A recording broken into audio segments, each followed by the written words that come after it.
Russia is closing its 4,000-kilometre Far Eastern border with China to stop the spread of the coronavirus. Other countries have suspended flights to China, halted road traffic and stopped Chinese citizens entering. The number of people who have died has now jumped to 170, all of them in China. Nearly 8,000 people have confirmed infections. A flight to return about 200 British nationals to the UK from virus-hit Wuhan has been unable to take off as planned. Robin Brandt has more from Shanghai.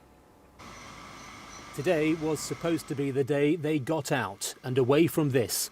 The death toll and the number infected continues to rise here in China. The city of Wuhan is the epicentre of the outbreak. But Britons are still stuck there because of bureaucracy.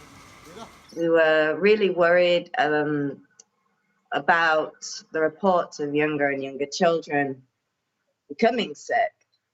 And at the time they said it was fine, but when I received a call the next day, they said that only I could go and my son would have to stay.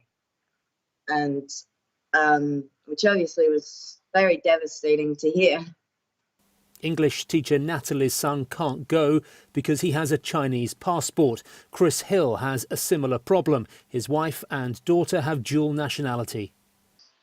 Would you be willing to leave your family behind to go to safety? It's a very hard and moral question because my daughter is only 4 years old. So it's a very hard choice to make. Other countries have got their people out. Japan and the US were the first of several planned flights. India and Australia are among those planning others.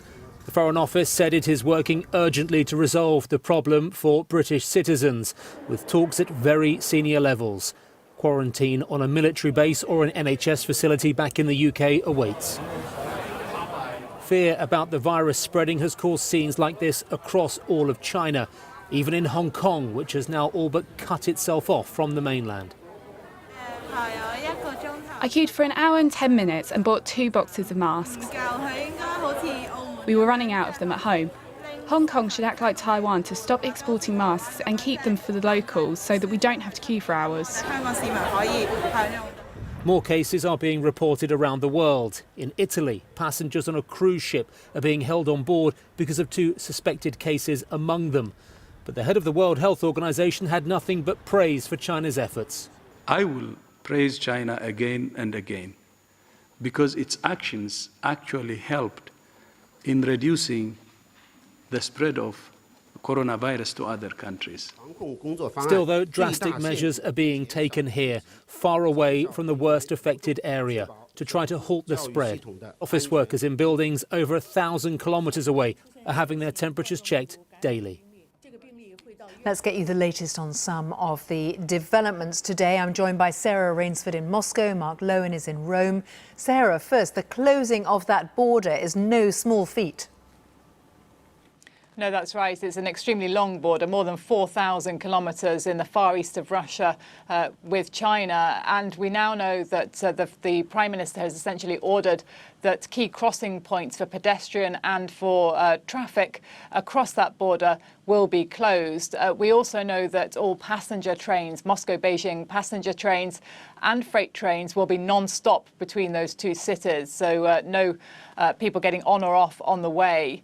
There are other measures that have been taken as well. The foreign ministers announced that they will stop issuing electronic visas for Chinese tourists to come to Russia. They're also asking Russian citizens in China to register with the Russian embassy there so that it's clear where they are if there's a decision made at some point to evacuate them. For the moment, flights are still flying, but for example, here in Moscow, where there are Chinese tourists in hotels, there are now medics going to those hotels, checking tourists before they head out to the sites here to check that there's no symptoms, no signs of anyone having caught the virus and potentially therefore spreading it. So a whole series of measures in place, although the authorities here are making it quite clear that there's no reason for panic. There are certainly no cases confirmed of the coronavirus here in Russia yet, but the Deputy Prime Minister has said that they are likely to happen. So those measures are now being put in place to prevent, as far as possible, the virus spreading here.